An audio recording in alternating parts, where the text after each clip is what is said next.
भजन में साईं का नाम न हो उस भजन को गाना ना चाहिए।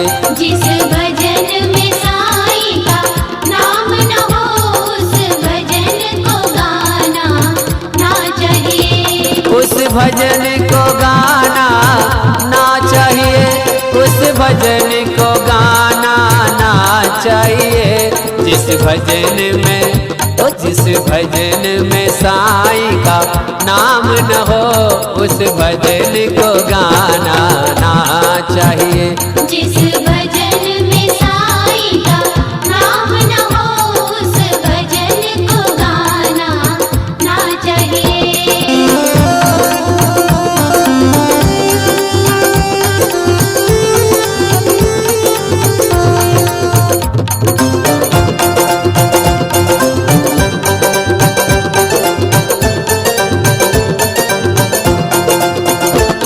चाहे बेटा कितना प्यारा हो उसे सिर पे चढ़ाना ना चाहिए।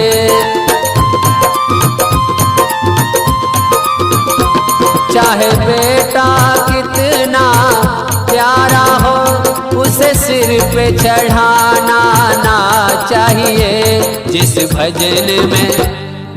भजन में साईं का नाम न हो उस भजन को गाना ना चाहिए।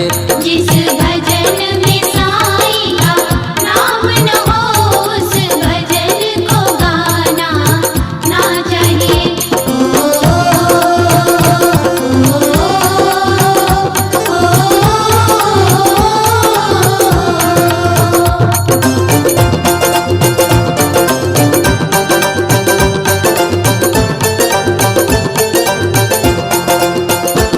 चाहे बेटी कितनी लाडली हो उसे घर में बिठाना ना चाहिए।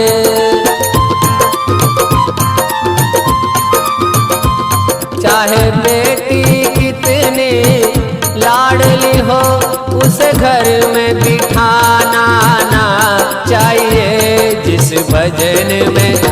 जिस भजन में साईं का नाम न हो उस भजन को गाना ना चाहिए। जिस भजन में साईं का नाम न हो उस भजन को गाना ना चाहिए।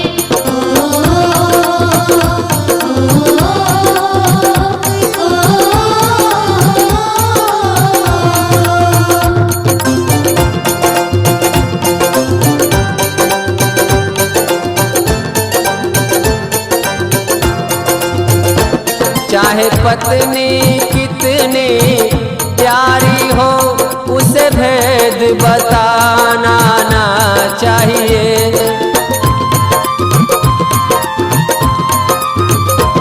चाहे पत्नी कितनी प्यारी हो उसे भेद बताना ना चाहिए। चाहे मैया कितनी बैरी हो उसे भेद छुपाना ना चाहिए। चाहे मैया कितनी बैरी हो उसे भेद छुपाना ना चाहिए। जिस भजन में साईं की नाम न हो उस भजन को गाना ना चाहिए।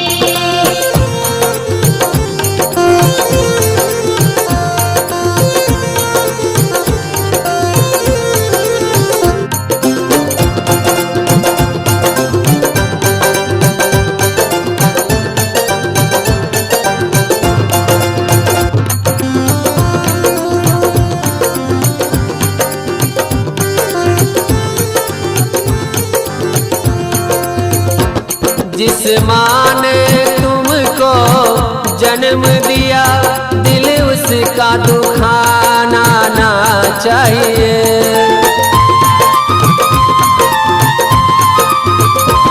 जिस माँ ने तुमको जन्म दिया दिल उसका दुखाना ना चाहिए। जिस पिता ने तुमको पाला है उसे कभी रुलाना ना चाहिए। जिस पिता ने तुमको पाला है उसे कभी रुलाना ना चाहिए। जिस भजन में साईं का नाम न हो उस भजन को गाना ना चाहिए। जिस भजन में साईं का नाम न हो उस भजन को गाना ना चाहिए। जिस भजन में साईं का नाम न हो